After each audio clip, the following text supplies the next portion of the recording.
Olá, bem-vindos ao Orvalho em Gotas, o nosso espaço de louvor, adoração e estudo da Palavra de Deus. Hoje, no nosso estudo, O Poder da Oração, nós vamos estudar duas passagens bíblicas muito interessantes e que eu anotei aqui como sendo três chaves que abrem portas: oração, adoração e intercessão. Mas como sempre, antes, vamos fazer a nossa oração antes de iniciarmos? Pai bendito de amor e de bondade, eu te louvo, eu te exalto pelas tuas infinitas bênçãos sobre as nossas vidas. Senhor, venha nos instruir, nos iluminar, ajudar, Senhor, a compreendermos os teus ensinamentos e ajudar, Senhor, com que vivamos a tua palavra segundo o teu querer, segundo a tua vontade. Sê conosco, Pai. Abençoa-nos. É o que eu te peço e já te agradeço em nome de Jesus. Amém. Como eu estava dizendo, nosso estudo hoje, ele vai falar de três chaves que abrem portas. Por que abrir portas? Porque foi o que aconteceu aqui no texto que nós vamos ler. Nós vamos ler o texto que se encontra em Atos, capítulo 12, dos versos 5 ao 11.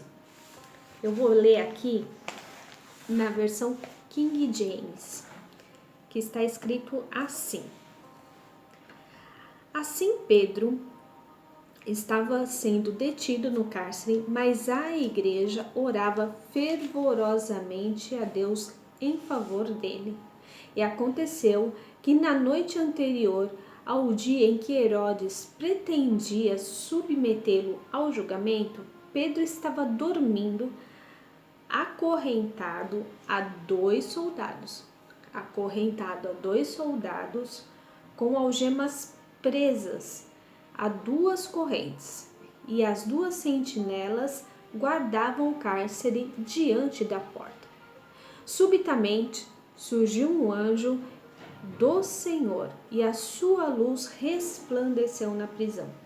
Então o anjo tocou ao lado de Pedro e o chamou, e o acordou dizendo: levanta-te depressa. E em seguida as algemas caíram do punho de Pedro.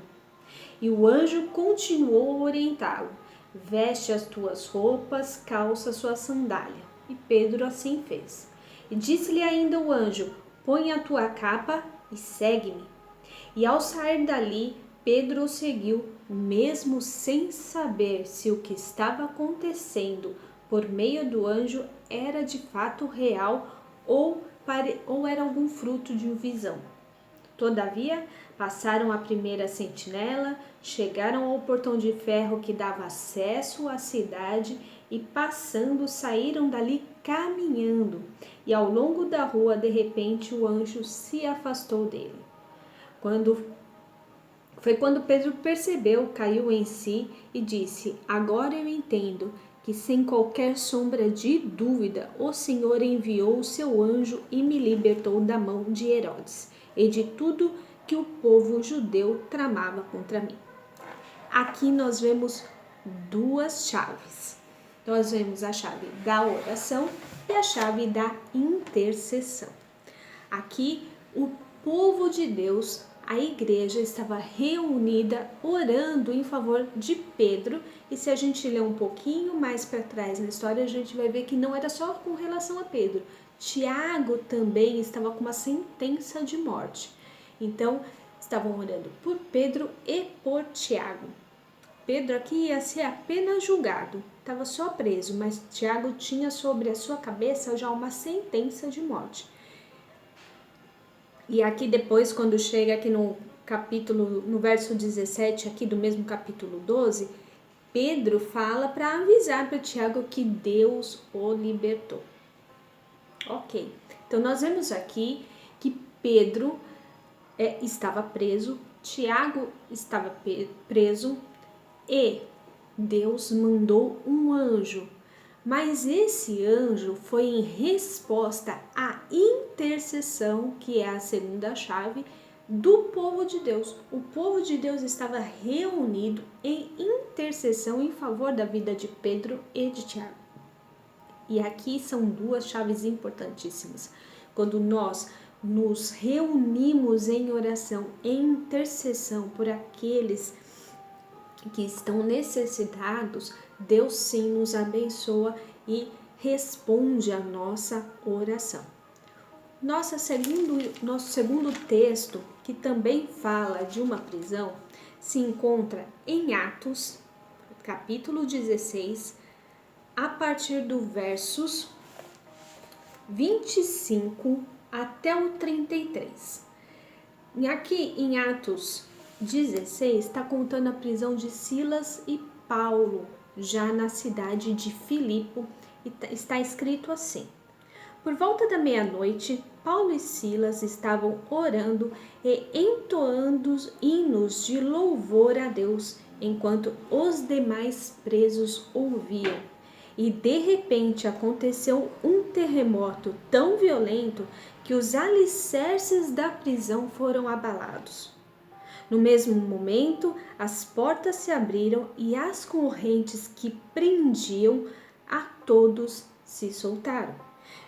E o carcereiro despertou do sono e, vendo as portas abertas-lhe do cárcere, desembainhou a espada a fim de se matar, pois concluíra que todos os presos houveram escapados. Mas eu li até o verso 27 e aí lá no fim, continuando, vai falar da salvação do carcereiro e de toda a sua família. Aqui nós vemos que tanto Paulo quanto Silas também tiveram uma experiência maravilhosa com a oração. E não foi somente a oração, foi a oração e o louvor e adoração a Deus. Paulo e Silas tinham sido presos porque uma mulher havia sido liberta. Paulo expulsou um demônio que estava na vida daquela mulher, que era como se fosse uma profetisa da cidade. Mas ela, na verdade, ela tinha muitos demônios na vida dela. E não era só isso. Muitos homens aproveitavam-se dessa mulher e ganhavam dinheiro às custas das profecias que ela falava. E por isso eles foram presos. E não foi só preso, eles foram presos e açoitados. Mas mesmo assim, Paulo e Silas, encarcerados, presos, acorrentados, com feridas por todo o corpo, oravam e louvavam a Deus. Não era louvar que baixinho, quietinho no seu canto, não. Era em alta voz, ao ponto dos outros presos conseguirem ouvir o que eles cantavam e o que eles oravam. E aqui nós vemos Deus realizar um fenômeno natural. No primeira história, aconteceu o anjo vindo e libertando Pedro sem que ninguém sequer visse. Aqui não.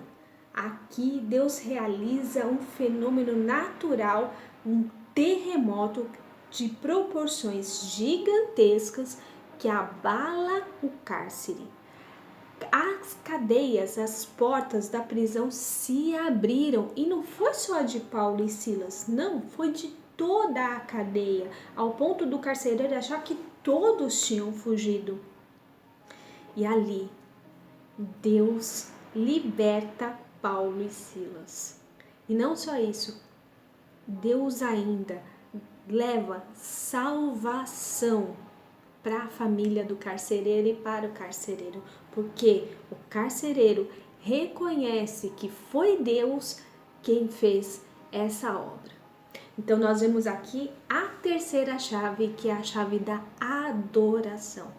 Em meio a umas circunstâncias que seriam umas circunstâncias até para Paulo e Silas estarem reclamando, murmurando, nós estamos fazendo a obra de Deus, nós estamos pregando o evangelho, nós estamos vivendo segundo a orientação de Deus e nós somos presos? Não. Paulo e Silas fazem o quê? Adoram a Deus. Eles cantam louvores, oram e exaltam o nome de Deus, mesmo em meio a uma circunstância adversa. E Deus responde com um poder tremendo de abalar alicerces.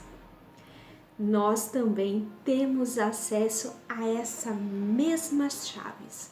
As chaves da oração, as chaves da intercessão e as chaves da adoração. Nós podemos orar a Deus e o Senhor vai enviar seus anjos para nos ajudar. Nós podemos interceder pelos nossos irmãos e os nossos amigos e o Senhor vai ouvir a nossa intercessão. E nós podemos adorar a Deus, louvá-lo, reconhecê-lo em tudo que Ele faz. E Ele pode e vai abalar os alicerces a meu e a seu favor. O que nós temos feito? Nós temos reclamado, murmurado, achado ruim dos problemas ou nós temos adorado a Deus? Quero te convidar a mais esse desafio, o desafio de não somente orar pedindo, suplicando ajuda a Deus. Não, ore pelo seu irmão que está necessitado, interceda em favor dele, abençoe a vida dele em oração. Muitas vezes, a nossa força em interceder pode fortalecer o nosso irmão que está necessitado. Nós podemos ajudá-lo e a libertá-lo do cárcere que ele está vivendo, porque nós não conhecemos a profundidade da prisão que ele está vivendo. Mas nós podemos interceder pelos nossos irmãos, em favor deles, ajudando eles. E nós também, em meio às nossas lutas, às nossas dificuldades, aos nossos problemas diários, podemos levantar as mãos e adorar ao Rei dos Reis, ao Senhor dos Senhores, e em adoração sentir Deus abalando os nossos alicerces e transformando a nossa vida. Que Deus possa abençoar você, sua família e todos aqueles a quem você enviar esse vídeo. Que Deus te abençoe. Amém?